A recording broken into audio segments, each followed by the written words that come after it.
Kwanza kabisa unajua siku zote watu ambao tuko kwenye mpira muda mrefu, lolote kwenye mpira huwa linazungumzwa Tabora ni professional club. Sawa Ni professional club kwa maana kwamba sisi hatushiriki ligi kuu ili tuongeze idadi ya timu ambazo zinazoshiriki.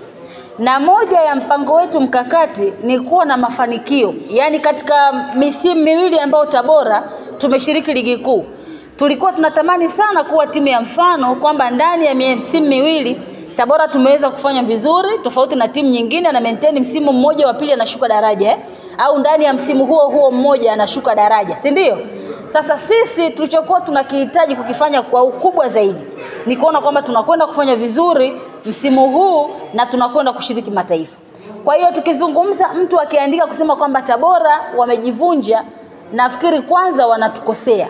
Kwa sababu sisi sio klabu ya wahuni. Sawa Sisi ni timu ambayo ni professional. Sawa Yaani mimi leo Christina Mwagala nimebeba image ya Tabora. Sawa Na tafsiri yake ni kwamba Tabora tungemaliza nafasi ya 4 na tukaenda kushiriki mataifa, tungekuwa tumeongeza wigo mpana wa kufuatiliwa zaidi duniani kote. Baizeni sasa hivi tunafuatiliwa, na ndio maana nasema Tabora United ni kama Al Ahly, ni kama Mamelodi Sundowns, ni kama Kaizer Chiefs, ushanielewa Yaani sisi tupo katika linki za namna hiyo. Hatupo katika linki ambazo kusema kwamba tunaogopa. Na sisi tulichokuwa tunakihitaji ni kwenda kushiriki mataifa ili tuwafundishe kina Singida. Msimu uliopita wameenda kushiriki, wamezurura tu wakarudi. Kina Coastal Union wameenda wamezurura wamerudi. Young Africans wameenda wamezurura wamerudi. Sasa hivi mwakilishi tumebakiza mmoja tu, Simba Sports Club. Ndio ambaye amebaki katika hii michuano ya kimataifa. Azam FC kaenda kazurura karudi. Ushanielewa Kwa hiyo sisi Tabora tulichokuwa tunakihitaji ni kumaliza nafasi ya 4 na kwenda kushiriki kimataifa na kueleza Watanzania kwamba kimataifa inashiriki namna hii. Lakini kwa sababu imekuwa ni bahati mbaya, tumepitia upepo mdogo, upepo mchafu katika mechi hizi ambazo zimesalia kabla ya kwenda kumaliza msimu 2024-2025. Badala yake tunasema kwamba wacha tu maintain nafasi ya 5. Kuna vitu ambavyo tumejifunza, na baada ya msimu huu kumalizika, Mwenyezi Mungu akitupa afya njema na kutupa pumzi, tukaenda katika msimu 2025-26. Tuna uhakika msimu ujao Tabora tunaenda kuchukua ubingwa na tutashiriki michuano ya kimataifa klabu bingwa barani Afrika, na tutakwenda kupeleka somo kwa vilabu vyote ambavyo vinavyoshiriki ligi kuu ya NBC soka Tanzania bara, namna gani ambavyo unaweza kwenda kushiriki hiyo michuano. Lakini kwa hapa tunachukua kama tumeteleza na ni sehemu ya mchezo.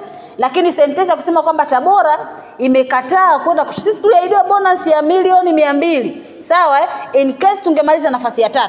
Nafasi ya 4 tuliahidiwa tungemaliza nafasi ya 3, tulikuwa tunaidiwa milioni 100. Tulikuwa tunapata kutoka kwa mheshimiwa mkuu wetu wa mkoa Paul Chacha Matiko. Sasa hatuwezi tukaescape bonus ya namna hiyo ama exposure ya namna hiyo, na mheshimiwa mkuu wa mkoa tayari alikuwa ameshajiandaa kabisa kuona kwamba timu itakwenda kushiriki mataifa, tutapata support kubwa, nguvu kubwa, ili tukafanya vizuri na tuwe mfano wa kuiga katika timu zote ambazo zimewahi kwenda kushiriki hii michuano.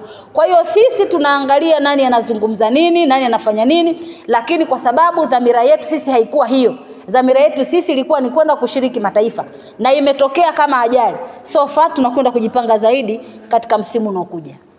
Kwa sasa hivi nafikiri kama ambavyo mlikuwa mkinisikiliza kwenye vyombo tofauti vya habari ambavyo kwa nikizungumza, ni kwamba tulifikia maamuzi hayo ya kuachana na kocha JNC kutokana na kuwepo kwa matokeo ambayo yalikuwa sio mazuri.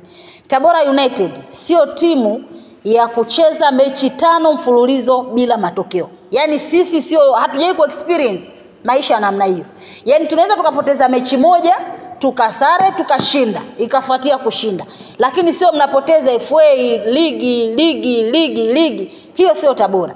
Kwa hiyo ndio maana tukasema kwamba tuna kila sababu ya kumwambia kocha, tunaomba tukupe nafasi ya kwenda kutafuta changamoto nyingine. By then sio kocha mbaya, ni kocha mzuri, lakini ligi yetu sisi ni kubwa. Yaani unaweza ukakaa hapa sasa hivi mtu ukiangalia ligi za sehemu nyingine na ukiangalia ligi ya Tanzania ni vitu viwili tofauti. Kwa hiyo lazima mtu anayetoka huko anakuja hapa lazima ile mpaka akopi mazingira, yani aanze kuendana na ile kasi na spidi. Wakati huo inakuwa kidogo ni changamoto. Kwa hiyo sisi tulifanya tu maamuzi, na ni maamuzi ya kawaida sana kwenye mpira. Yaani nafikiri sio sisi wa kwanza kufanya hichi kitu. Wapo watu wanaajiri kocha saa 12 jioni anafukuzwa.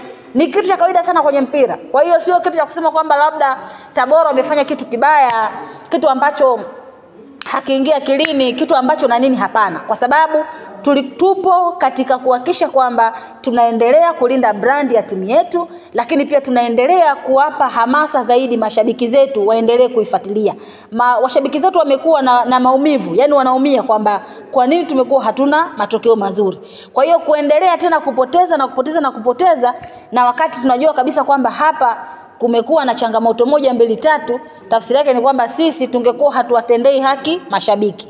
Kwa hiyo kwa sasa hivi timu ipo chini ya kocha msaidizi Alfani Mbonde mpaka hapo ambapo management tutaamua vinginevyo. Ikitokea labda katika mechi za hizi 4 zilizobakia kama tunaweza tukafanya mabadiliko ya kocha mwingine, tutazungumza. Lakini kama tukiamua tumwache Alfani Mbonde kwenda kumaliza mechi hizi 4 ambazo zimebakia, pia tutaona na pia tutapeana taarifa. Lakini kwa sasa hivi timu iko chini ya Alfani Mbonde.